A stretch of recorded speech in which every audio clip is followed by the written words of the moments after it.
Hey Hello, everyone. family. Oh my God. Uh, Hello. How are you? Good. We're good. This is exciting. Welcome to our crossover episode. Kalechi Bay Lamberts, and I'm even nervous. I'm messing up my name, but I'm here on my Black is Transnational podcast. We're doing a crossover episode with Concrete Pastures. So I have my sister here, Nancy Mulemwa Siisii. Hi, talk to me. Hi, Kilechi. Oh my God. I'm excited for this crossover. And I think we're both testing the waters as how Yeah, this is gonna go. So guys, bear with us. yeah. Concrete Pastures family. This is crossover to Black is Transnational. I love it. Love it. I love what my brother is doing on his side. That's why he's crossing over to us and educating us on what he's doing. Um, but yes, this is going to be very exciting. Doctor, I should not miss that. No, we're family. It's fine. It's fine. It's fine. I'm part of the Dr. Podbreak family Kelechi. now, so it's fine, right? And Oh my God. We're already starting. So I'm not even going to do the whole intro thing. So I'll start with your name. I asked you before, I'll start with your name. You have an hyphen in your name.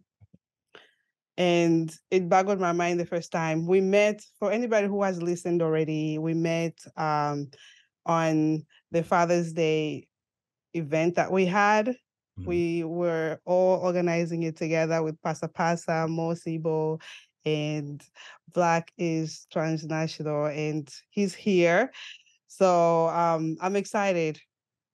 Off Yeah, of that episode, we are here to get yeah, to know the man more. yeah, yeah. So I mean, it was, it explain was, to it us, was, how come you yeah. have an hyphen in your name? Well, yeah. My name is eBay Lamberts, and that goes into right when we talk about the, um, my Black is Transnational and what this show is about, and going back to your roots. And so my last name is also tied into that. And so for me, for those who don't know, I was born in Nigeria and I immigrated here at a very young age, and I essentially identify as a 1.5 generation immigrant, transnational Nigerian. But I'll talk more about that on this show.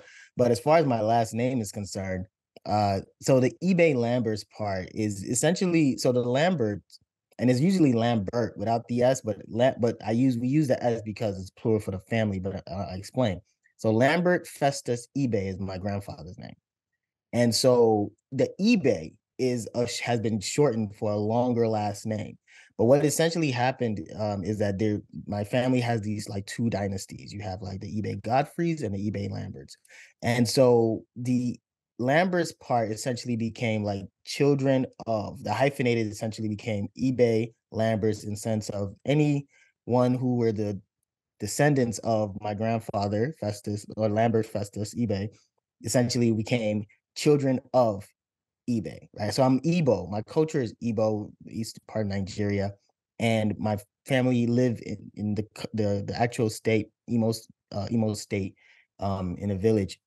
And so eBay Lamberts essentially means like children of eBay. And then I have my cousins who are eBay Godfrey, and they're essentially children of Godfrey, right? And so, but they're all part of the eBay, and the full name is Ibe Akolam. That's the whole like last name, but they shortened it so that they can then hyphenate it to show who is under which particular dynasty, if you get what I'm saying. Mm. So like, like British house, like house of, it's like house of, Yes, yes, yeah, yes. it's No, very similar I get it concept. now. Yeah, I get it now.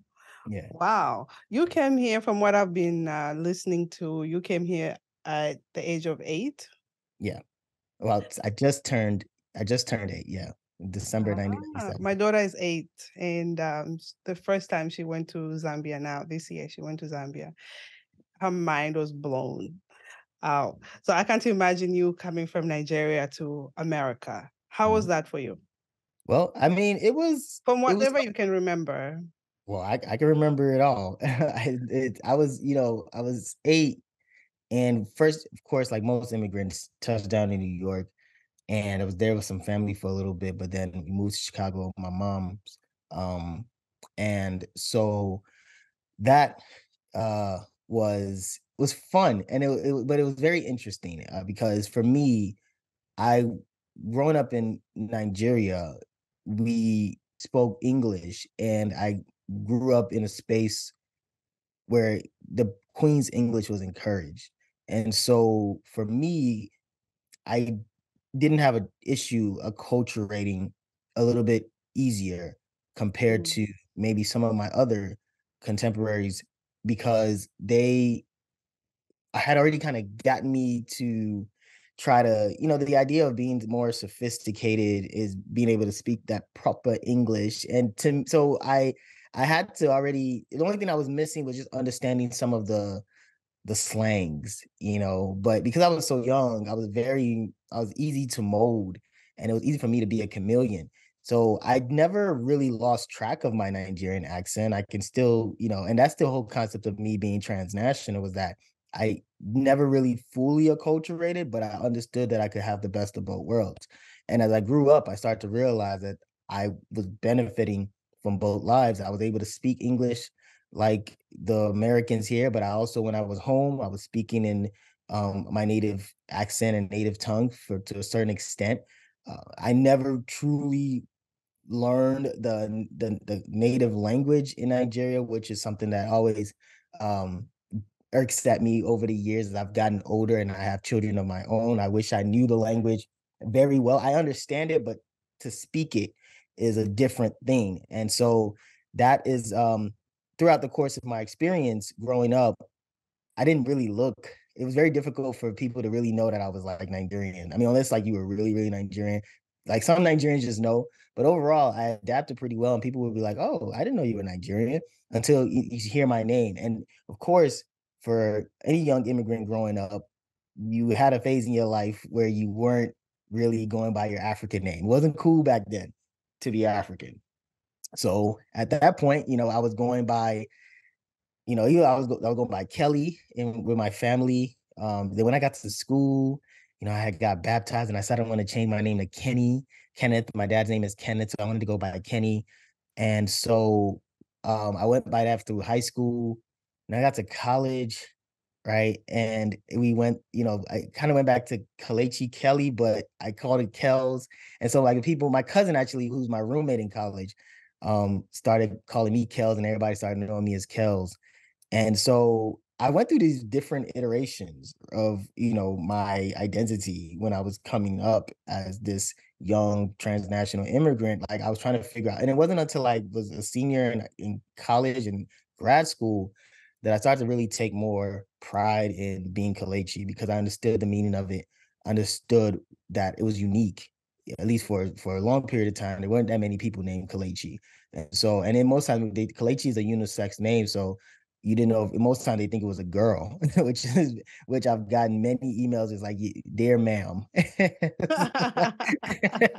dear madam, and so but it's always I took a lot of pride. I take a lot of pride in my name, my African name. And so I got to a point where, unless you really knew me, or unless we're very, very close, or you're very familiar with one another, call me Kalechi. If you know me very well, you knew me when I was growing up, sure, call me Kels, call me Kelly, whatever the case may be. But moving forward, most of the time I introduce myself as Kalechi, and people just have to understand, how to learn how to pronounce it and say it. And but yeah, my experience as waters of pastures, and for lack of a better word right now, was just, I would say it was unusual, because I didn't consider myself having that same typical immigrant experience that a lot of my own guests and interviewees have had. Even when I got interviewed on the Ponce Ponce, podcast, it was like I blended so well. So I knew how to kind of navigate and go back and forth. And so I found myself feeling like I can thrive.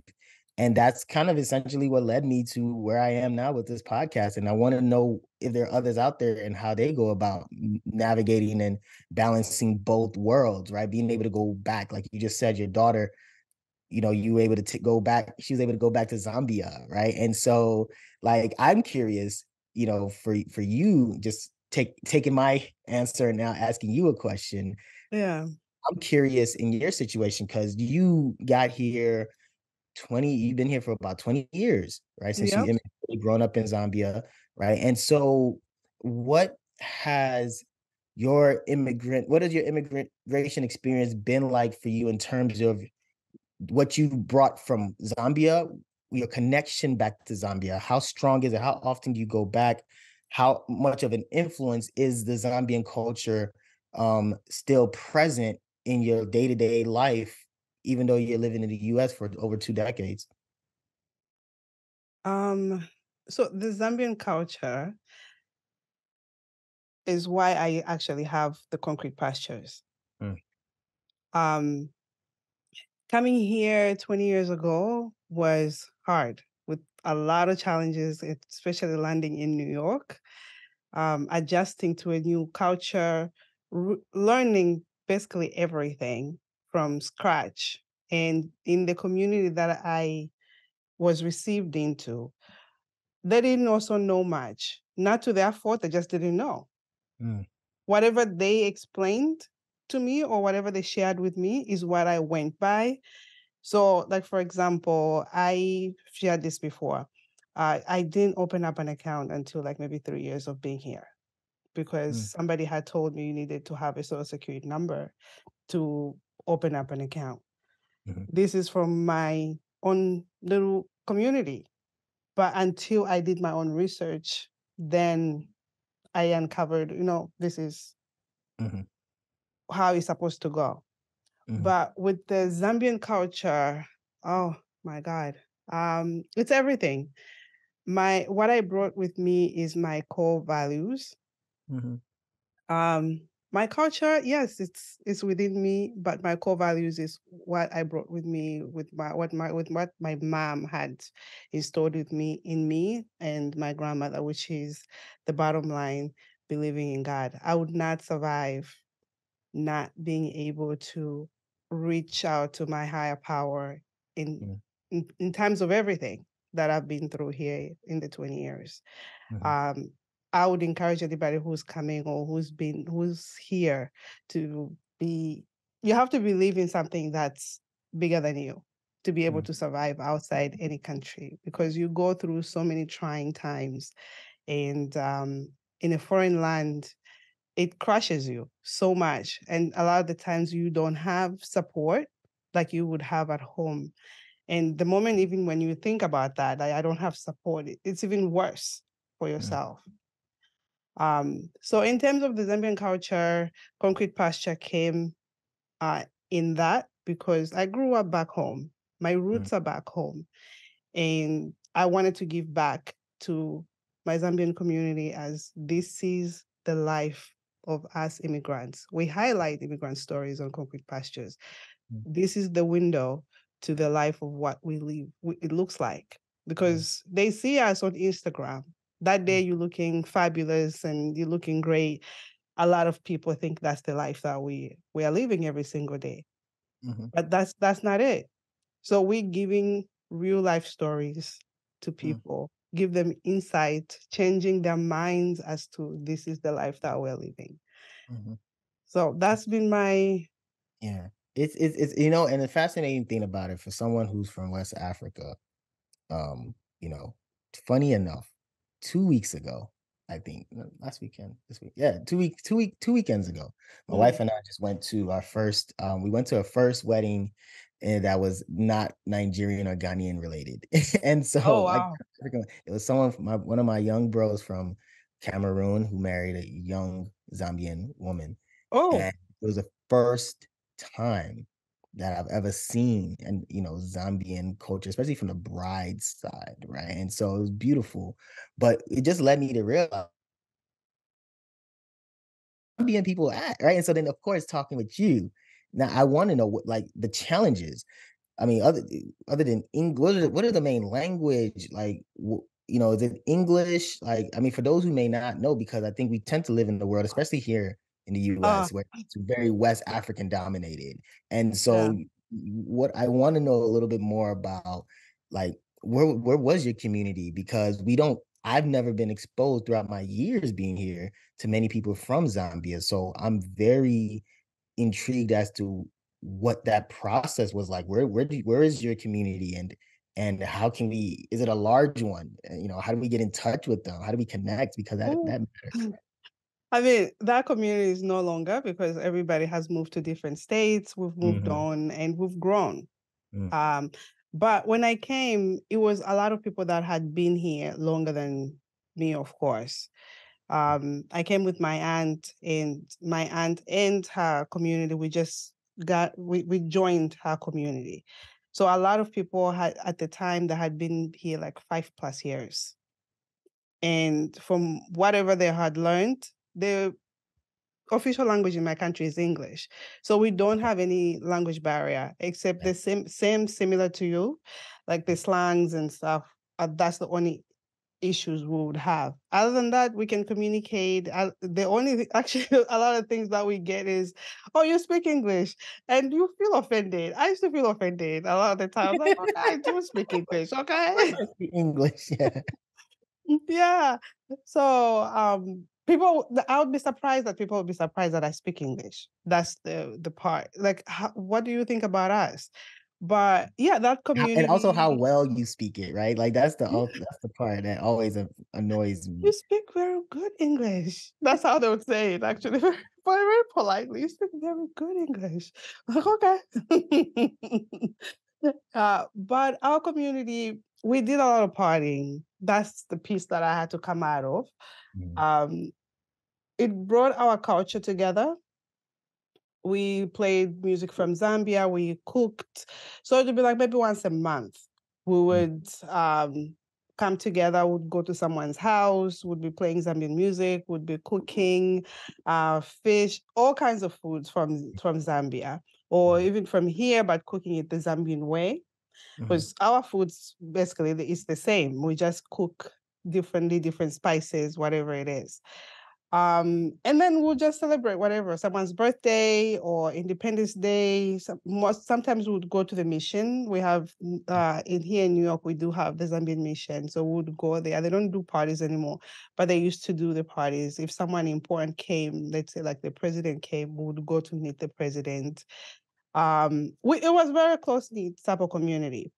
Mhm. We had a funeral, everybody contributed, and it was actually nice in those days. Like you came, you felt welcome, and there was a lot of people informing you what to do, where to go, how Mhm. to get a job, and all of that. But Mhm. over time, that was dying out because people found better opportunities outside New Mhm. York. They moved to, other states where Mhm. it's better to raise kids, Mhm. better jobs, maybe, I don't know, big houses and stuff.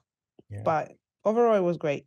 You know what was interesting, and this is more for the people who are part of the Concrete Pastures family. As so, I'm sharing this information as to what Mulemwa just said. I actually Uh, never shared that. so I know, but what I'm sharing with what I'm saying is that, like, what you just shared with us right now is what in my podcast we call the transnational experience, and that, right, in terms of my research. So my podcast was supposed to be a product of me translating my research into the concept of transnationalism into like layman's term. That was what my goal was initially, was to Mm, take it and say, okay, I do a lot of research with terms of transnationalism and Black immigrant communities and health. This concept of transnationalism and immigration and the immigrant experience, what is it and why is it so important? But using all the academic terms, I felt like wasn't going to be a good way to disseminate information for people who don't do academic research. It's for the day-to-day people who do this and don't even realize they're doing it. So what you explained was transnational, because you just mentioned how everybody in the community, before they grew apart and acculturated, whatever the case may be, you did everything that was very reminiscent of home, even yeah. though you are in the US, right? You did everything that you can to sustain your culture and what makes you all Zambian, the food, the birthday parties, even the way you party, right? Being able to create that home away from home and that resistance to truly acculturate into the American life, not doing parties the American way, but doing the design. That idea of being able to hold on to your culture in a new land, and you still talk to your family back home, you still go back home. all that is the transnational experience. And that's what, shows the high-end value of what it means to be Zambian and why you don't want to just fully let that go, because that's a major piece of who you all were or are. So I just wanted to share that for those who are like, what does it mean my Black is transnational? What your host just shared is exactly what I was looking for. And that's why I'm glad to be able to talk with her. All right. So I'm gonna go ask you a question. Okay. Guys, this is new. So actually having a conversation where we're asking each other questions. um what got you into transnational? The transnationalism. So what got me into it was actually based off of I was doing my master's in about 2012. I was doing my master's thesis 2012 in the University of Illinois, Champaign. And I was trying to figure out, I was doing work on water scarcity. I really was talking about water scarcity in Africa. And I wanted to do something about, non-government, I mean, not non-government, yeah, non-governmental organizations, NGOs in Mhm. Africa. One particular one that I remember called like WASH, which is supposed to be like for water, sanitation, and health. And I was trying to do a project about what's going on in Africa. But I remember having a conversation with my advisor, good man, Dr. Reginald Austin. Shout out to Dr. Austin. And we were talking, and he just started asking me about me, like my experience. And he was asking me about me growing up, similar to what you're doing here, but just talking about my experience and my family, my mom. And I realized in the conversation, he kind of pointed it out. He's like, you kind of are tapped into the African and you're also Americanized. So he's like, how does that work for you? So in the process of me talking about this with him, I realized that I have something unique and I wanted to really delve into it. And so as I continue to dive into the idea of what it is to go back and forth, like why do Africans or even immigrants in general have this ability to go back to their home country? You bring what you want, you bring whatever you want from your home country, you can take whatever you want from your new country, you create this bridge. And is this unique or is this something everybody does? And so I realized that when I was doing my research that this situation only is being published more when it comes to the Latinx community and some parts of the Asian community. Didn't really talk about it in the Black community, and it was because there's this tension, this tension that exists in the Black community overall, but they don't also do enough research to show that African immigrants and African Americans are different. And so for someone like me who's experienced both cultures and is integrated in both worlds, I felt like we have a bridge, but most of us don't talk about it. We just do it. The Africans just do it. They don't even know what they're doing. And the African Americans have no idea that they have an opportunity to be able to reconnect back home. So I felt like in my process, I started building on not just caring about African immigrants, but caring about this ability that they have by choice. Because you can come to a new country and say, you know what, I don't want nothing to do. I don't want anything to do with Nigeria anymore. I don't want anything to do with Zambia anymore. Yeah. You can come and make that choice. But some people come and you still choose to call your parents, you call your aunties and uncles to send money, to send clothes, to travel to see, so they can see you and bring gifts, because you don't travel empty-handed. You know this. So you travel with gifts, right? Your two luggages, whatever the case may be. So that idea is by choice. But how does these choices we make influence our health, our stress, our ability to eat, our ability to engage in physical activity? We're influenced by home. You're influenced by home, connection to home. So how does that play a role in our behavior here in the United States? And that's how I started off, my research agenda, and that grew from my doctoral dissertation and the work that I've published in articles now. But then like I said, I wanted to take all of that and translate it to some in a way that people who don't care about my academic publications, how can we still have this conversation so that you realize that what you're doing on a day-to-day basis within your immigrant experience is a transnational activity. But then how can you take your transnational ability to be able to now build a bridge that connects not just fellow African immigrants, but how do we now bridge the gap between African Americans and African immigrants so that they can also be connected back home if they choose to, just like we choose to come over here. So, or some people don't because they're refugees. So I want to be conscious of that. But for those who are voluntary immigrants, who that choice you make to be able to go back and stay connected to home, how do we leverage that to be able to have the best of both worlds? So that was ultimately the gist of what my podcast and the transnationalism was. And that's where my passion lies when it comes to the conversation about immigrants and immigration and immigrant experiences.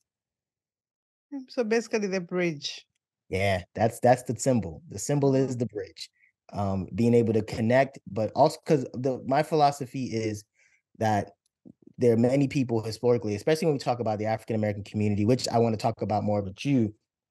But the African American communities, some were forced.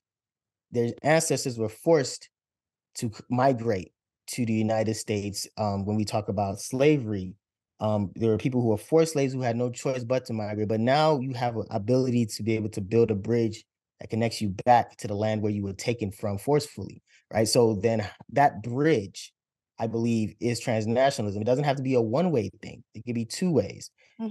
So I feel like African immigrants who come here, you choose when you want to be this and when you want to be that. You choose when you want to go home for this.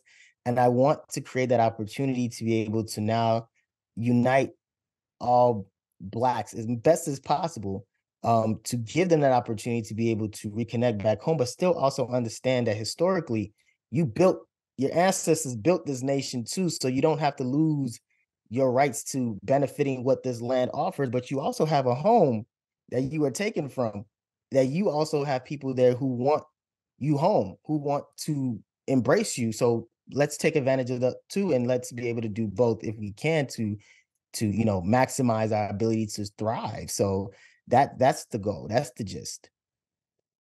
Okay, so I asked this question to Yeah. one of our guests, I think Culture of People. Yeah.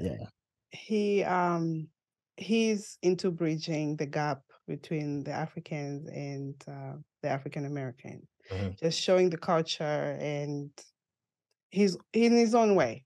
Mhm. It's similar, same thing, Africanism.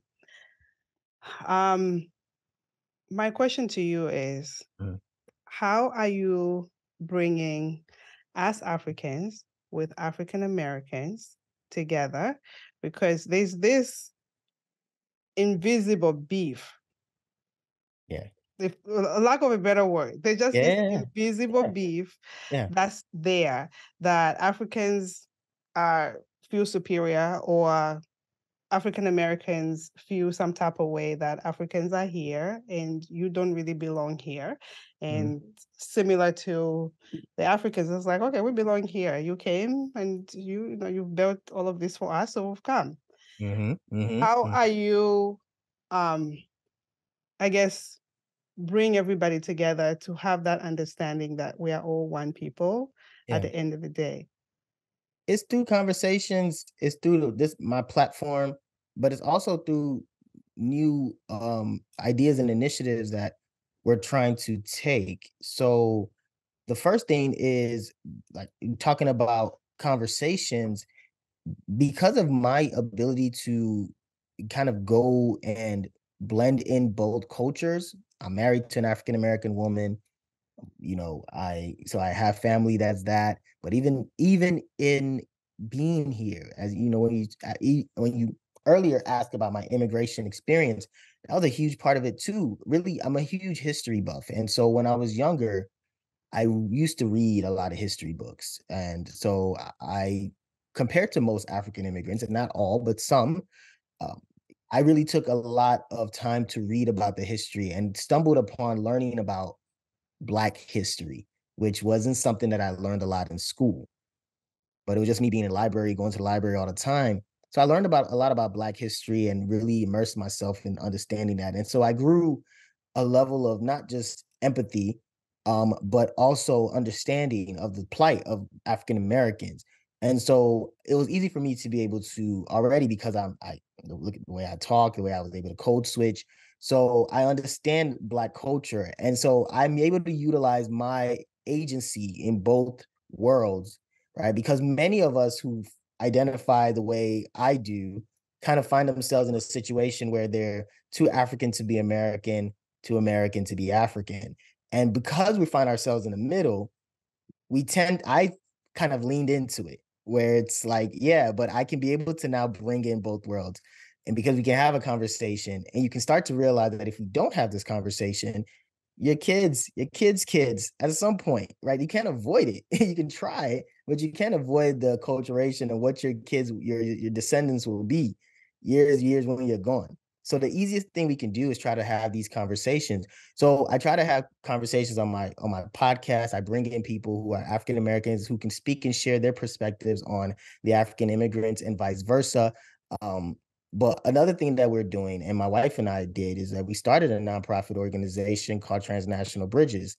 And one of the things that we're working on doing now is trying to create events and special projects in where we can be able to have a platform where real conversations. I had a podcast episode, and the word that was used that still resonates with me is reconciliation.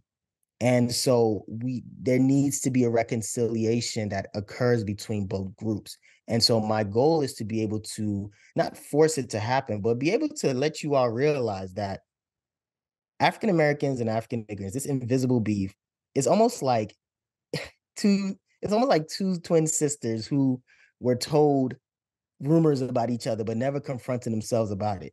People have been gossiping about you to each other, and you've been believing the gossip.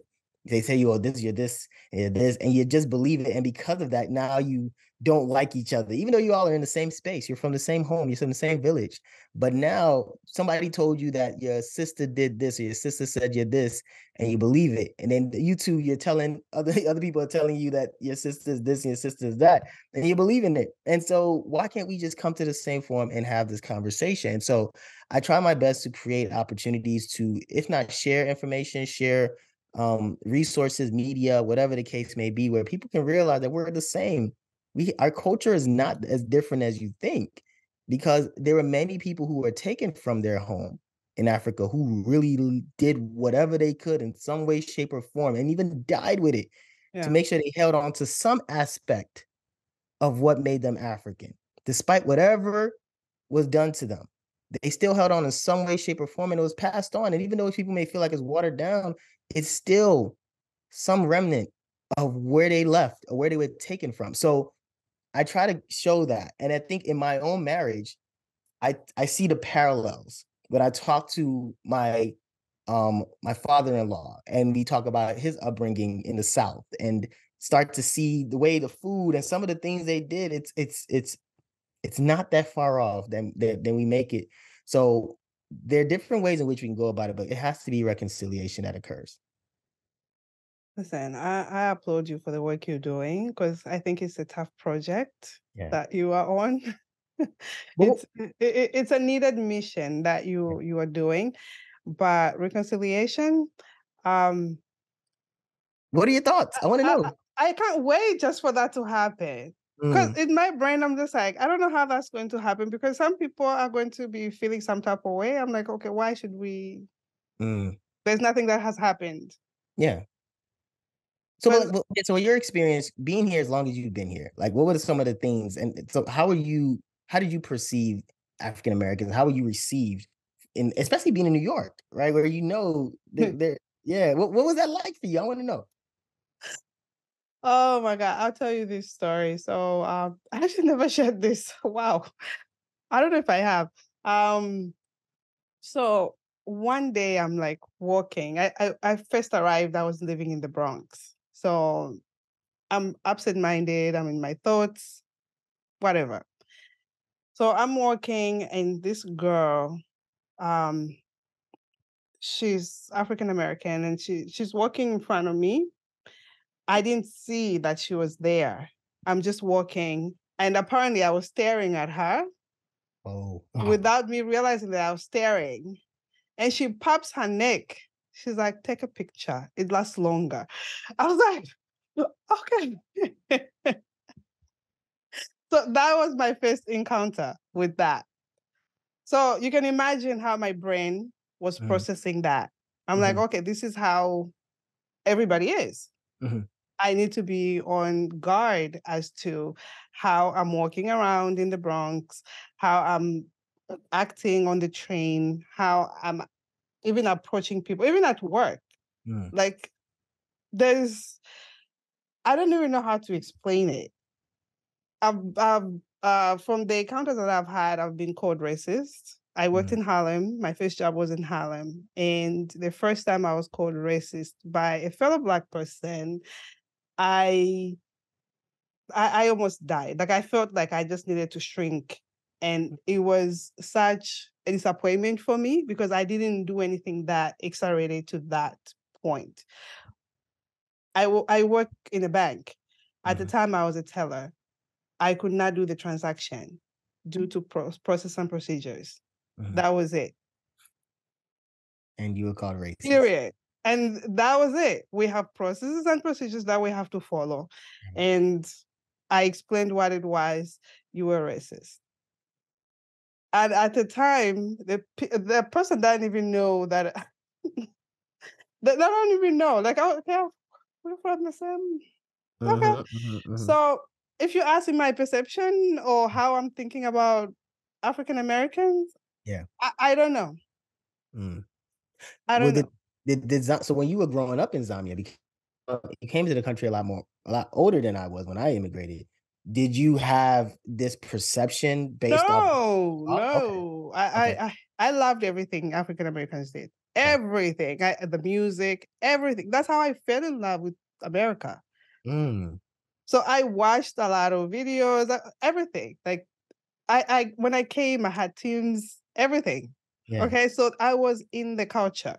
It was just disappointing. And I'm not one to like provoke people. I want to stay away from trouble. Yeah. That's the type of person I am. So for those encounters to highlight my whole thing, but now I'm older, to be honest. So I'm not going to hold those to other people. I've met lovely people along my journey of being here. It's just now I'm more conscious as to how I go about my my life. And it's something that I also shared. It's not only African American, it's also like Caribbean. Mhm. I got in an Uber and one lady thought I was a babysitter of my own daughter. Wow. She had an accent. I right away thought she was from the Caribbean. Mhm, But it was just puzzling to me. I'm like, how do you just assume that I'm a babysitter of my own child? mhm, Oh, she's too pretty. I'm like, oh, okay. That's what she told me. She told me she's too pretty to be your child. She went ahead and said that. And that's also the thing. So for me, I try to just, I guess now, meet people where they are. However they react, I was like, oh, okay, that's where you are, right? No problem. mhm. We'll leave you there. Wow. So Yeah, when no, you ask me, I don't know. I don't know. I take people as they come. That's what I'll tell you. I'll take people as they come. So right. when they show me who they are, I was like, okay, great. Mm. Have a good And day. just roll with that. Yeah. Like, so like then if that's the case, so in your perspective, um, the idea of reconciliation Mm. seem realistic to you. It does in some levels, but I don't need it really. I don't Mm, need it because it's not everybody. I've met lovely people in my line of work. I meet people from all over the world. And I think in a way I was prepped to be on this stage because of that. So for me to have reconciliation, I don't really need it because it's not all of African Americans that have done this. right. So I don't really need it, and neither should they want it from us, honestly, because not everybody has done anything to them except America itself. Yeah. I mean, so I don't know, there's an interesting documentary that I would recommend you watch. And it was one that actually was very powerful because I actually had the producer on the show this season. It's called Bound, and is by a woman named from Kenya named Perez Owino. Mm, And it's interesting because, when you share some of your perspectives, she landed in the US, and she did a project in New York City, I believe. And it's available. I think it's on like on YouTube or something, but it's What's the called Bound. name of it? It's called Bound, Bound. Oh, Bound, okay, okay. African versus African American. It's a very rich documentary. It's very good. It just I'll watch explains it. from both sides, and that idea of reconciliation was one that came up to me again, just seeing that. But like, so would you? How do you? You mentioned your daughter going back to Zambia, and I know that you have, your kids. How much does that mean to you to be able to have them be able to, especially, I don't know if they were born here, They were but how born here. they were Yeah. born here. So how important is it for you to be able to make sure that they know where their mother's home is? Oh, yeah. It's imperative that they connect to where I'm from, so this way they can also understand me. Mm, How I behave, how, like, just in the way that I move, they can understand as to why mom is like this. mm, And I think my daughter has gotten to understand. I know she's still young, but she's gotten to understand somewhat how I act, why I act the way I act, mm. and why I'm the way I am. And for it was the first time for her to meet my mom in Oh, person. Same thing for my son. So both of them had never met my mom, and it was important that we went home and they got to meet her. They got to connect with their cousins, my sisters. It was just beautiful. It was beautiful, but it's important that they know the culture. I'll make it a point now. They never complained, not even one day. They actually would never didn't want to come back. So it was a positive trip.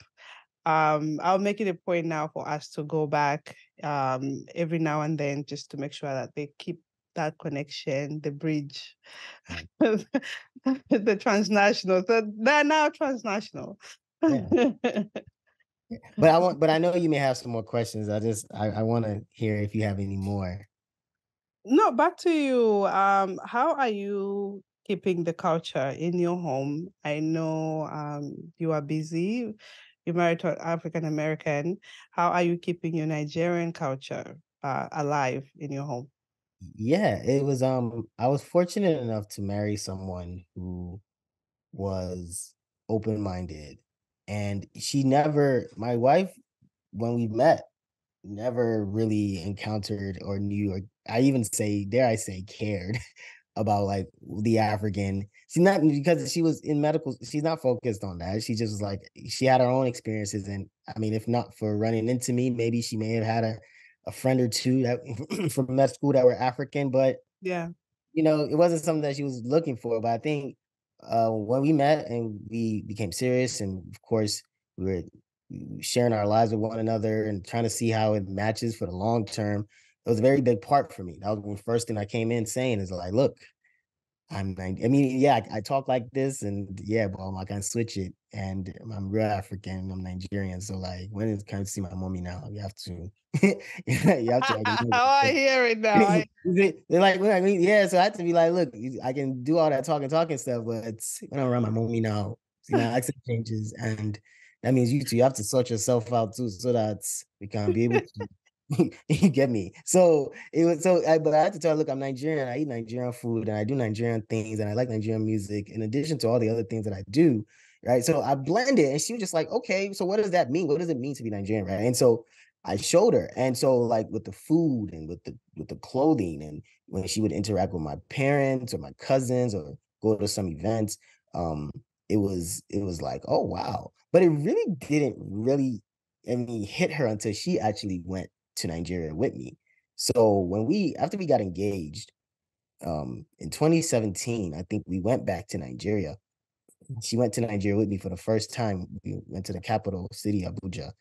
And so she, at that point, was when she saw the land, saw the people, and was like, wow. As an African American, she's like, all my life, I've always just known that, as white people and we're the minorities. When you Mm. come to a land and you see everybody's black, right? It's like, wow, it just hits you. And so it was a very important part for her to experience that. But then, of course, over time, um, we when it came to the food and when it came to the clothing, she was welcoming that when we had our children. And, my oldest made sure she exposed to all of that. And but I also, and she's still a very much an advocate of making sure that we as Africans also were exposed to the African American culture. So, and like I never wanted to dismiss or make it feel less than. And Yeah. so in order for us to really retain, we have to understand that both culture and both cultures play a major role for where we are today. And so when it comes to like our kids, it's mixed, right? Because we'll go to, Nigerian events and they see the Nigerian food, they eat the Nigerian food, but they also are very much so into the American culture. And so, for example, we did our Thanksgiving because moving back to Chicago was very helpful. When we were in New York the past 4 years before the pandemic and during the pandemic, we were very isolated. So being able to retain the African culture is really a product of really my efforts. But being back in Chicago now, where I grew up, where my village is, so to speak, my mom is here, relatives are here. They Nice. will see it a lot more, like Nice. clear. They see all the clothing. We just went to the tailor to get clothes sewn for them. They're bringing fabric, so they get to see it more. Yeah. And but for example, I was going back. I was saying Thanksgiving, being back in Chicago was the first time where it was what we called a transnational Thanksgiving dinner, where my wife made the African food, right? Just to show that she's also, integrated or immersed in the culture. And I made the African American soul food dinner, right? And so, Oh, yeah. wow. So we switched, right? Usually that's yeah. So whatever was our Wait, she made the fufu and everything? yeah, she made all of that. So we switched our roles because I normally make the African dishes. And so we whatever our recipes were, we just shared it with each other. And so she cooked the African dinner and I made the African American dinner. And that's when we shared it with our families. And we just said, guess who made it, right? So they had to just figure out if who cooked what. And so that was fun for us.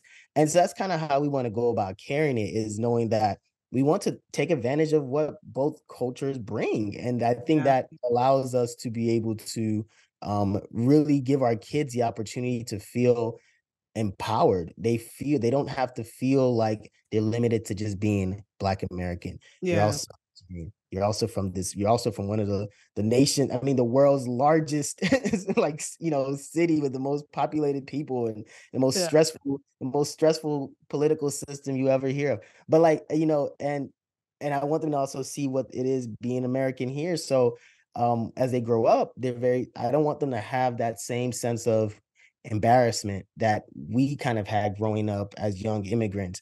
I'm hoping that growing up, my kids will have that sense of pride that they are able to benefit from all of it, that it all belongs to them and they can lean Yeah. into.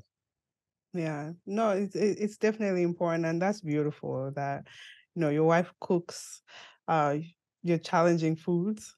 I would say jollof fries, and oh my Oh, God, I can't even. wait, so Zambia people, y'all don't eat jollof rice? No. What's the dishes that Zambian people eat? Like, Hey, a big. We eat shima, so it's like fufu for you guys. okay, But okay. yeah, and then we prepare food differently than you do. You guys mix meat with dry fish and a big, big. Ah, this time when I went, we now have Nigerian restaurants in Zambia.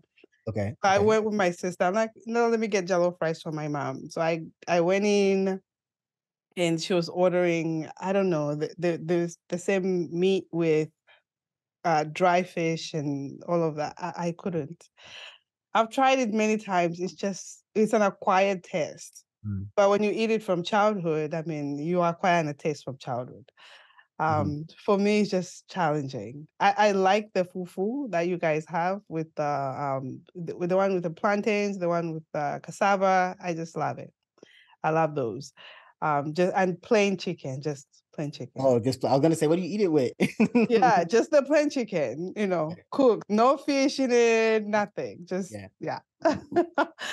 And vegetables. But New York, we have good food in New York. So anytime we want some jollof rice. Yours is spicy. We like Senegalese in this Yes. house. Okay. I like the spice one. I don't mind yours, but Mm. my daughter prefers Senegalese because it's not spicy. Yeah. Yeah. So Yeah. do your kids eat African food, the Zambian food often, or is there a mix? It's a mix. Okay. Um, it's a lot to prepare. I'm a single parent. So with my daughter, she likes the shima with just tomato sauce. I make like sauteed tomatoes and onions, and then I'll put like some spices in it. That's all she likes to eat with Mm. shima. That's it. Mm. Or vegetables if I make vegetables on the side. So once a month, twice a month, we do that. Or I'll Yeah. just buy her jollof rice and we can have that together as African food. But we still keep the tradition. We still keep the tradition. That's awesome. That's and one of the things you mentioned there is interesting because that is one of the research that I did was trying to see how often African immigrants retain their traditional diets. And one of the things that was mentioned was similar to what you said. It would be nice to do it, but I'm a single mom, or I work two jobs, or I work three jobs, and I don't have the time because African food, despite how delicious it is, It takes takes time. all time. All It's like day. meal Oh, prepping, right? Like, so it's like a major meal prepping. So that means if we're eating African food, we're really doing it on Sunday, and we're cooking the whole thing Sunday. And that's all true. Yeah. that soup, whatever you make, has to last the whole week. It Until you does get last the whole week.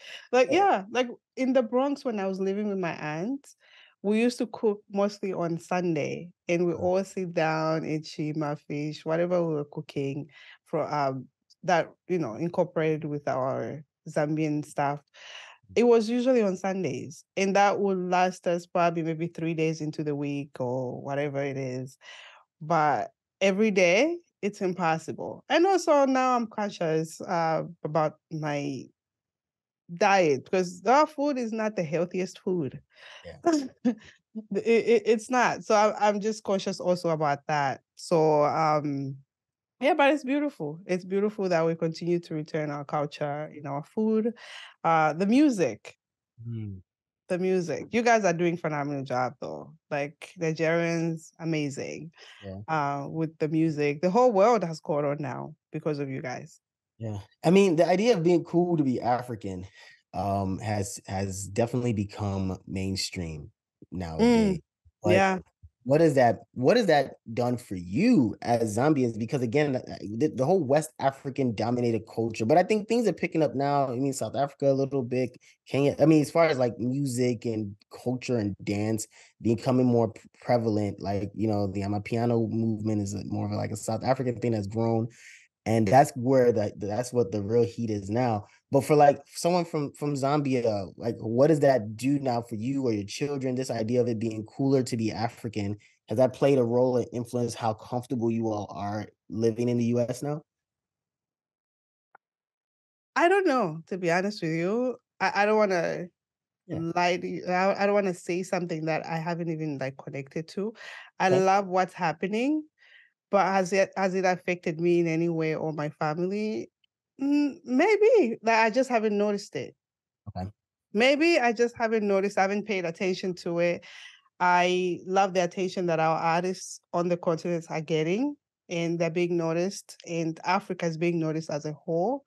Even though when people see me now, they all think we are Nigerian. I have to explain where I'm from every time. You're Nigerian, literally yesterday too. Really? Yes. Oh yeah, I'm used to this already. Before I used to feel some type of way. I was like, I'm grown. Like, no, I'm from Zambia. Where is that? Oh my God. Even the people that say Nigeria, I don't think even people know exactly where Nigeria is. It's just the They just say it. popularity of it. They Yeah. just know, okay, you African, Nigeria. All right. But I don't think they even know, like, it's the location. The They have no African. idea. They have no idea where it is, but they don't know if it's West, East. They just know they just Nigerians, Ghanaians, maybe, but that's it. That's Yeah. Could you share with us what got you into the medical field? Well, I'm not in the medical field. I'm in public health. Oh, My wife public is. health. I'm My wife sorry. is yeah. But either Public way, health. yeah. Well, like most Africans though, there's a connection there. There's like most Africans, I grew up in this space where I was told I needed to be one of four. You already know, right? Doctor, lawyer, engineer, or a failure. So either way, I couldn't be a failure. I didn't care about engineering. I didn't like to argue with people, even though I argue now, but I didn't care about lawyers either. I just felt like being a doctor was the goal. My dad is a radiologist in the Nigerian Navy, or he's retired now, but he was. So the idea of being an MD was like the goal. But I didn't, when I got to college, I realized that I didn't like medicine the way I thought I did. But even when going through college and going through the rigors of it, I was like, yeah, I got into community health and I graduated with a degree in community health. But in my mind, I was still like, I need to do medicine because everybody's expecting me to do medicine. And it wasn't until I even going through my master's and getting my master's in public health, um, I still was like, yeah, I'm gonna get my doctorates and then I'm gonna do my MD PhD. And that's how I met my wife. Like I met my wife in the way in pursuit of getting into MD school, getting into medical school, while also doing my PhD. And I was trying to figure out a way to make it work. And I just remember having a conversation with her and we were in her car talking about just my plans. And I was saying like, yeah, I'm going to get my doctorates. Then I'm going to go to med school. I'm going to go to med school for 4 years. I'm going to practice for a couple years. And then I'm going to go back and do my PhD stuff. And she was like, wait a minute. So you're going to go through and incur all that debt. You're going to go through all that hell. And you're only going to practice for like 3 years? She was like, that's the stupidest thing I've ever heard. And I was like, you might be right. Like, that is the stupidest My thing I've ever said. woman. Yeah. And I was like, I have to marry her, right? So Oh, I said, because that's the first time somebody, I mean, like I had a good friend of mine, like I consider a big sister, always told me that I would thrive in public health. She's like, public health is where you belong. But I was like, I'm not listening to you. But it was the way my wife said it. And it was one of the first times somebody actually told me, like, your plans are stupid. And for me, that was I appreciated that because it wasn't anyone just hitting me with rose-colored glasses and saying, yeah. like, no, it was, and it wasn't just her saying like you're stupid because you're trying. It was more like you're not think about this rationally. Like in terms of your life, your stress and everything that you're gonna do. Are you really trying to put yourself through all of this just for 4? Like you're not gonna maximize your MD? And I thought about it. It's like, I really don't want to be in a hospital. I really don't want to be in nobody's clinic. I only doing this to make sure my dad get off my back or my mom gets off my back. But then at some point I got to the point where like a doctor's a doctor. And for me, I'd rather be happy with what I do because what I told myself, and funny enough, my mentor told me when I was doing my postdoc was it doesn't matter what your degree is because especially for your parents, if you send them a check with your name on it, they're not going to not cash it because you're not an MD. Like they're going to still Yeah. cash the check regardless. So it doesn't matter what you do. Are you happy with what you're doing? Are you taking care of yourself? Are you thriving in your field? Are you satisfied? And so I loved public health. I loved what I was doing. I loved the transnationalism and I didn't want to let it go. So, and the research in it, because I felt like I had something that no one else was doing. And no one else really is doing what I'm doing. I'm still probably one of the few people that is doing this Yeah. research. I Yeah. Because I, I think so too. Because yeah. when I was doing research, I was like, really? There's nobody? No, not when it comes to black Africans. No, you can Yeah. see like Latinx community, but in terms, it's not that many people because again, that speaks to a lot of the issues that exist in the black community overall and the lack of research that happens. And so, that's one of the things that got me into public health was also realizing that the only people that can take we always talk about medicine, but public health in its own right, and you see what's happening in the pandemic, you see what's happening these past few years. How do we take this message and translate it in a way that our people, especially as our parents or whoever's here that's been here since the 60s, 70s, that have migrated, like Auntie Kemi them, shout out to Auntie Kemi and Pansa Pansa, but like they're getting older. How do Yeah. we take care of them? Because they're still very resistant to accepting the fact that they're living in America. Many of them immigrate and still believe that they're going to go back to Africa one day. And right, and there's this pie in the sky Auntie idea. Kimmy, I think she's here for No, no, good. she's a unicorn. She's an I know, exception. I know. She's not the I'm tip. Like kidding. my mom right now to this day has been here for over 30 years. And you tell her in her mind, she's still like, I'm going back to Nigeria. And it's like, woman, you're like in debt, like for this. You know what I mean? Like, when are you gonna do that? Right? You're still Yeah, working, so yeah, for me, I wanted to find a way to be able to, how do we take public health messaging? How do we take public health practices and the only people that can do that is the people who is only people that can do it for us is us. No one else is going to do it because the assumption is we're all African American. Look, God, the assumption is that we're all Nigerian. Like when we talk about African, right? You just told me, right, that yeah, the idea is, so how do we start taking it and breaking down the Black community so that you know that this group deserves this? This group needs to be approached in this way. The only people that can do that are people from our own respective community who can say, no, don't give her that jollof rice. She's not from Nigeria. She doesn't like it, right? She likes uh-huh. this, right? Or don't give her this fufu thinking that she's Nigerian. No, she's from Yeah, Zambia, right? The only people that can say that are people from those, because when they look from the outside in, they just look at us and say, okay, you're Black, you live in the Bronx. Chances are, unless we know your name, chances are you're African American. Right. yep, And if you speak good English, you're there. Yeah, you're just an educated African American. Right. And so that we needed to be able to speak from within. And I felt public health was a way to do that because medicine is a completely different structure that has its own bureaucratic processes and issues that wasn't going to help our people. Even though our people want to do that, it's more so for the for the pedigree and the actual ability to say that you're a doctor, but not really understanding the major impact yeah. that it have on a day-to-day term. Wow. How do we do that for people like our parents? Jeez. My Mm. mom is not here, but how are you doing that for your mom though? Like, how are you prepping Well, her? it's not easy, sis. I'm not gonna lie to you. It's not easy. This is why we had these collab like I did with Panza Panza last year. We had this conversation about the intergenerational relationship, and we wanted to build off of that. And I think um, that's something that we're hoping to do moving forward is hosting some type of forum that talks about the retirement. And because that's what I'm trying to do for my mom is to get her to understand that many of your people, your mates, I would say, who came to the country around the same time as you, many of that first generation, they don't they came in and they wanted to put their heads down, mind your business, work, send money home to the people who need it. Yeah. That's what you do. You work, work, work, you send money. But the Mm-hmm. issue is that you don't take advantage of the resources that are available to you for two reasons. One, you don't know. Two, you think it are white people and not for you. It's un-African.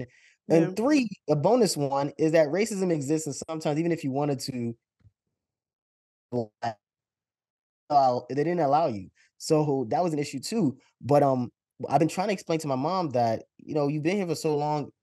I think at this point, it's not about surviving. You've been working, working, working, working, working, double shift, triple shifts.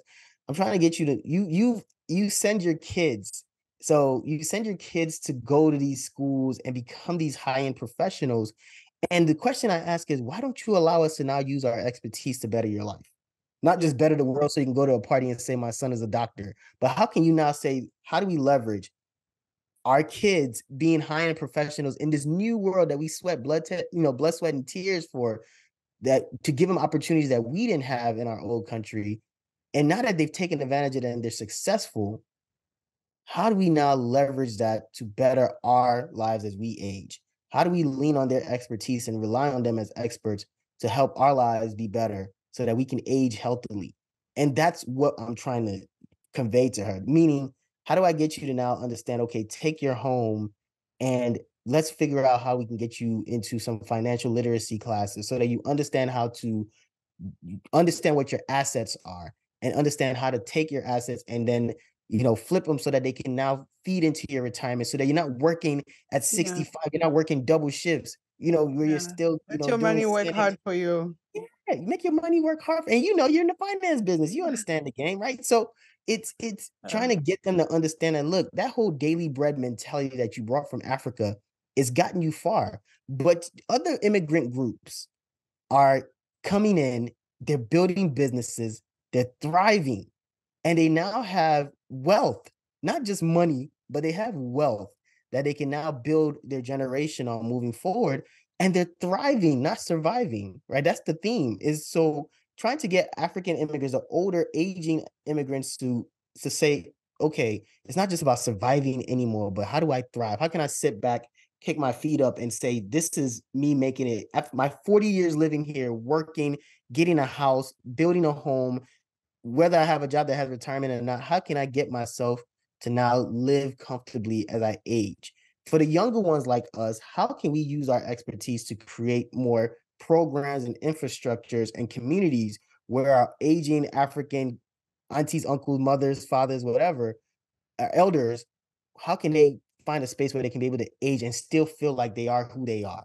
Right. That's the part, not losing yourself and becoming fully American, but how do we create a space where you still feel as African as you are, but you're aging? And it's not impossible because I look and I go to these places, these Chinatowns and Korea towns that are all over there, and they have these spaces for their Yeah, they elders. do. They do. Right. So we're not, I mean, if you look at the data, African immigrants are one of the highest rising African, immigrant populations next to Latinx, immigrants. We have the capacity, we have the people, we have the experts who can be able to create a community that helps aging healthily for our, older ones who came here before us or came here and gave birth to us.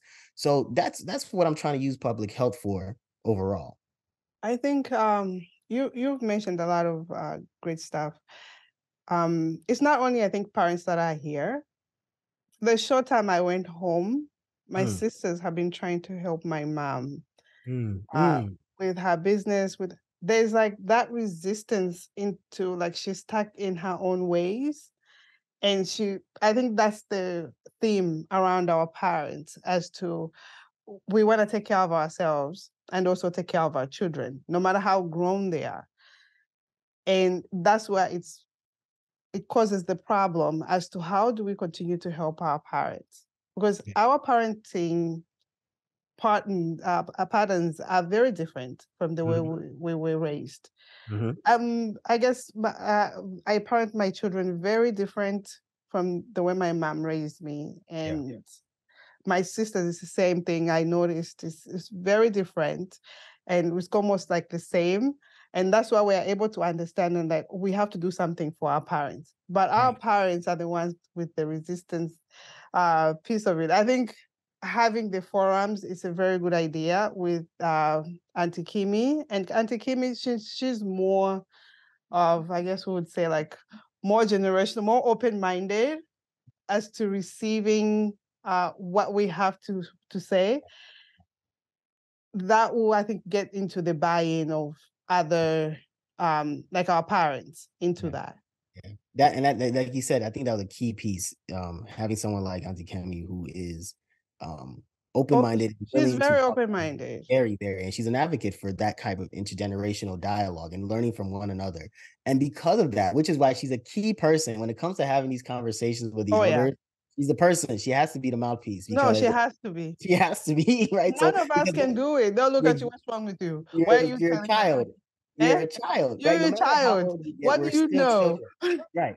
And that's the thing, right? It's like no matter what, right? It's so funny that you're bringing this up because that was one of the things that I during this pandemic when we did a quick study and we interviewed some younger like people my age who were children of immigrants, and during the pandemic it was like these kids were like, they're not kids, but these people were like doctors and nurses, and they were talking about like how they were dealing with the pandemic, and they were talking about their parents, and it was like despite the fact that they were doctors, MDs, and stuff, and they would go to their parents and say, "Mom, Dad, this is what you need to do." Blah blah blah. And parents would be like, well, "Why are you talking to me? Am I not the one that gave birth to you? Am I not the one that changed your diaper? Uh-huh. They fed you when you were small. Why are you telling me now what to do?" As like and that resistance to be able to listen to your children, now that they're the ones with the information and the I knowledge. need some magic. If you find the magic, I need that because you have no idea what it took for my mom to get on dialysis. She had Mm, to be almost on deathbed for her to be on dialysis. When it was starting, the doctor said she has to be on dialysis. We tell her, my sister is a nurse. She's talking from a medical position. No, go away with that. Literally, she just be because, and also because of the whatever the stigma around dialysis, that when you go on it, you die, whatever it is. So she had that in her. It literally, when she was on that bed, we did it without her consent. We needed to sign that she can't sign, so just do it. Yeah. So our parents, please, if you can find the magic, I need that magic so I can sprinkle on my mom. Well, I'm definitely working on it, and I'm hoping that at some point through these different activities, initiatives, and programs, we can be able to do something and make a difference. I only have a couple more questions. I know we got to get ready to wrap up. I've taken Sure. a lot of time, but No, it's okay. yeah. So I want to know, what has your experience, because we haven't talked about, like, I want to talk more about, like, you talked about Concrete Pastures a little bit, and the Yeah. guests and the great things that you all are doing there. But what has been, and you've had some great interviews with people who have some amazing stories. Like Thank you. Thank you. one with the gentleman whose father was kidnapped was really, I mean, that was a tough one Oh my God, that was a tough one. yeah, that was a tough one. It's still tough. It's actually still stayed with me.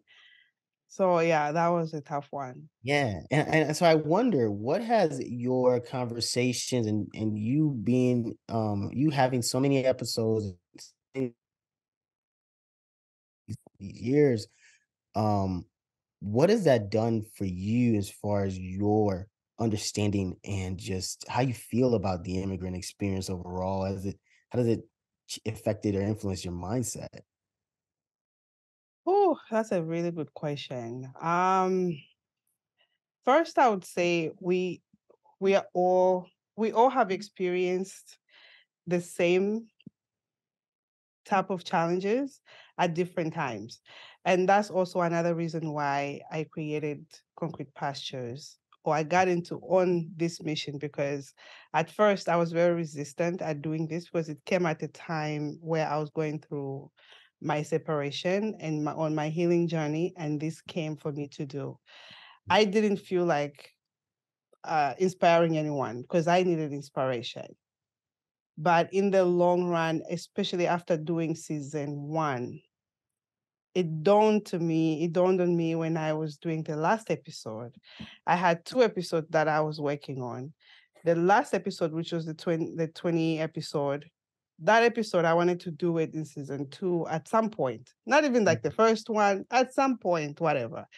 But that episode just kept coming, and I couldn't do anything else. It couldn't leave my brain. I was just guided to do it.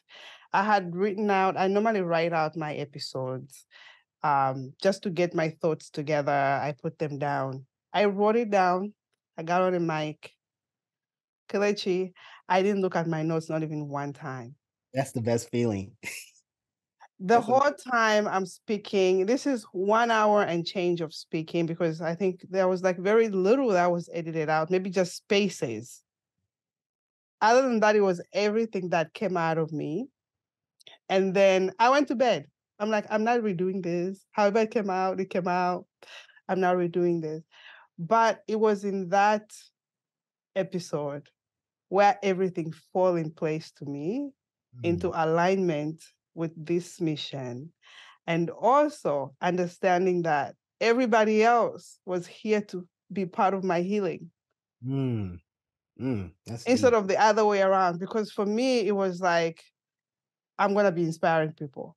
Yes, in a way, through my own stories that my own journey that I've been able to share, but all of the guests have poured into me in so many ways. They have stretched me in the way I communicate, in the way I listen. I'm still in the discovery phase. I'm not going to sit here and say it's been a year. I'm still in discovery. I'm a student at this. Yeah. I'm learning just from having this conversation with you.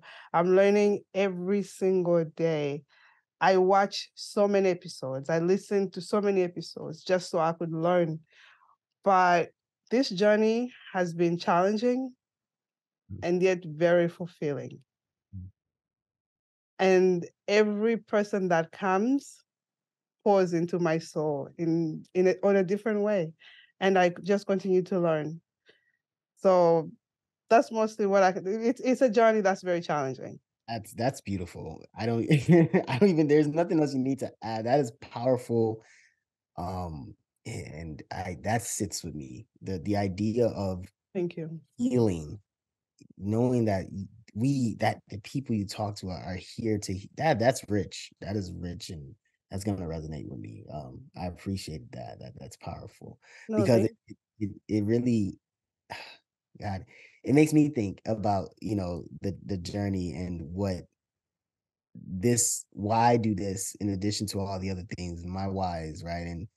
Yeah. And so, wow, No, yeah. this is why when if someone puts a comment, because if there's a lot of people out there that want to do content, Mhm, don't be hesitant to do content because of people that are going to pass comments. A lot of mhm, those people that are passing comments of how you are reacting, whatever you're making, as long as you are adding value to people's lives and you bring value in that space, I would encourage you to go ahead and do it. One, because we don't have your story. mm, And I always was questioning as to why me? That was the biggest question. I'm like, why me? Because this is huge. This is bigger than me. I'm mhm, just a representative of this. mhm. It's not for me. Yes, sometimes I would say it actually even feels weird to say I on this space because it's not for me. It's for everybody else. And when they come on, this is their home. I have people reaching out. It's like, I want to come back and talk about blah, blah, blah. I'm like, anytime you want, you could come Yeah, and do it, whatever you want to do. I'm just holding space and I'm just being guided as to what direction we have to go each season. And if I don't feel moved to reach out to someone, I don't reach out to them. Everybody I've reached out to, I feel moved to reach out to them because it's not for me. Because sometimes there was, I think, a few guests that I'm like, wow, I have to reach out to them. What? And then when they come on, I understand why yeah. they are on the podcast. Because space is not for everybody. It's not. So It's not. when they come on, I'm like, oh, okay. So now I'm just in obedience with everything else and just go as I'm guided. That's it. Yeah. No, I love it. I love all of that, and it's inspiring to me, even though I've been doing this for 5 seasons. It's still it just kinda reminds me as to why I kind of continue on, and so to be able to have conversations like these, um, with people like you and Thank understanding you. what you're doing, it really does reinvigorate me on times, because I got to a point where initially my first season, I was really trying to, figure it out and just doing it as a hobby and just saying whatever happens, happens. But Yeah. over time, I was like, people are, I mean, not just people loving it, but people really are resonating with it. People are seeing what, and really seeing themselves in this and really using this as a space to be able to truly reconnect and have these conversations and be able to share things about their experiences that we would never really know that they Yeah. typically don't. And it just became a point where, I know people do the podcast and they're doing it. Some people do it for, the money, the clicks, the downloads, all that stuff. And that's cool. Like I understand that. But at Yep. some point, by my second season, um, I really reached a point where I was like, I'm doing this for something, like you said, bigger than me. This is at this point. I started doing it for my kids, right? And Yeah. I make sure that, every season I interview my kids. I interview my oldest daughter every year. Every season we have a daddy daughter talk. Oh, nice. Yeah, yeah. I Check saw y'all that. listen. I'm gonna Yeah, click on that. I check saw on it. that. Yeah. I'm like, So I she and wanna I wanna hear yeah, that. and I interview her every year since I started. all the way from her being, from when she was about 6, um, 7, and now she's 12. But I've interviewed her every year, and that was intentional because I want her to be able to go back because I realized that these podcasts will be here whenever, right? Yeah, And so she can always go back years from now and be able to listen to conversations she's had with her dad and listen to see who she was then and who she is now. And so that's beautiful. it started to evolve into that where it was like it's no longer just about me, right? It's really about you all. Like it's really about, so I interview my father-in-law, tell your story. My dad is coming from Nigeria in August and I want to be able to interview him, tell your story, because now I'm starting to think about, I want your great great great grandkids. I wish I could hear my great great my grandfather's voice or my great Yeah. grandfather's voice, right? And so it's become a time capsule. But even though we're still talking about these transnational experiences, I realize that that's going to grow, that's going to do its own thing and flourish. And if people come back and say, hey, Kalechi was talking about this then, cool, but it's not what I'm doing it for. Now I'm doing it just to be able to have everyday people share their stories about how unique their lives are and how they've been able to overcome challenges, overcome identity crises, be able to Mhm. figure out who they are, and be able to figure out how they're going to thrive or even what they need, be able to express what they need and how we can come as a community to do that. Um, yeah, this is why we do it. And this is why I'm glad to be able to talk with you. This is amazing. I love it. You've Yeah. already responded in a way why if you found your concrete pastures. Oh, I did? I answered it already. In a way, I mean Yeah. in a way. Yeah, But no, have you found your concrete pastures? I absolutely believe I have.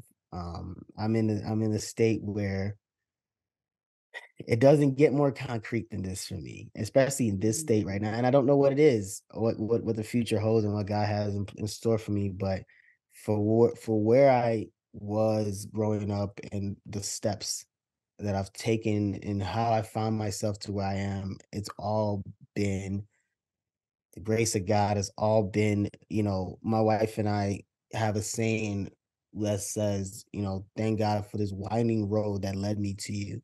And it's a winding road. I have no idea. There were so many, I always think at times like I was one decision away and I didn't even realize it from a, living a completely different life, having a Mhm. completely different path.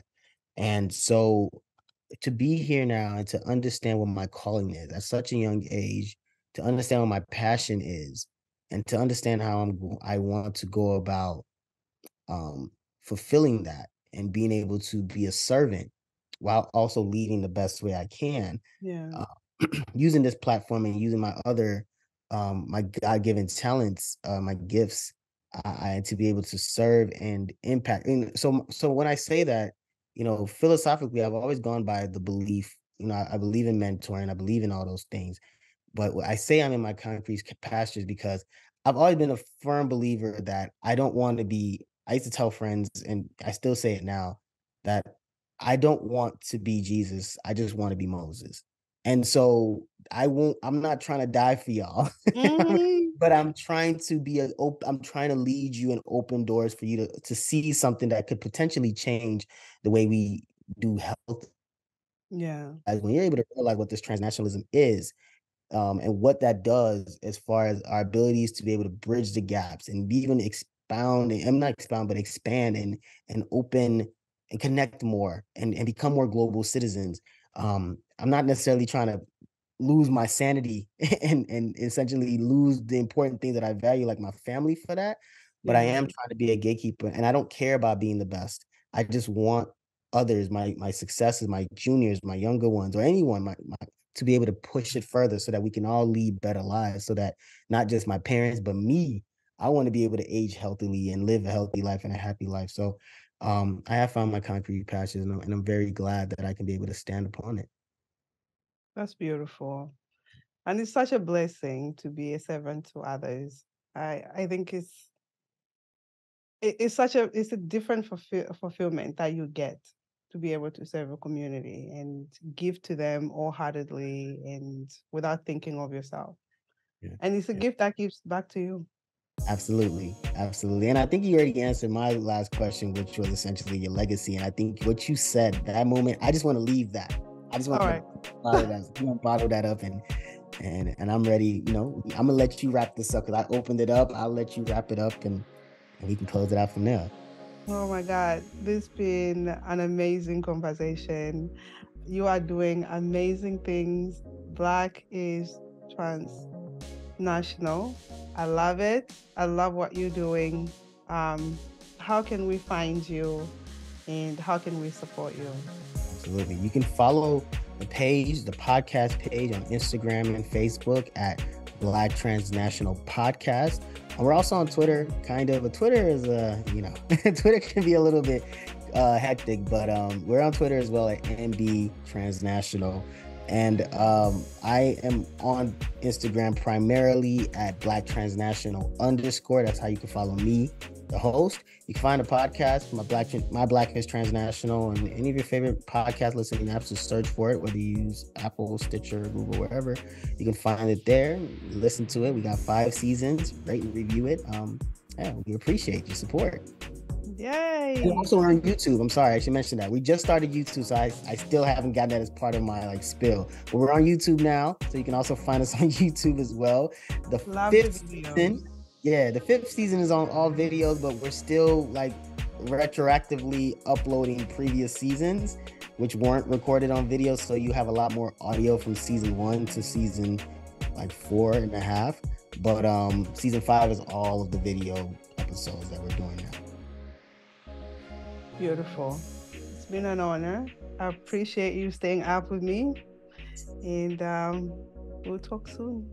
All right. Wait. Hold on. You didn't let us. Are you gonna let us know how we can contact you or my?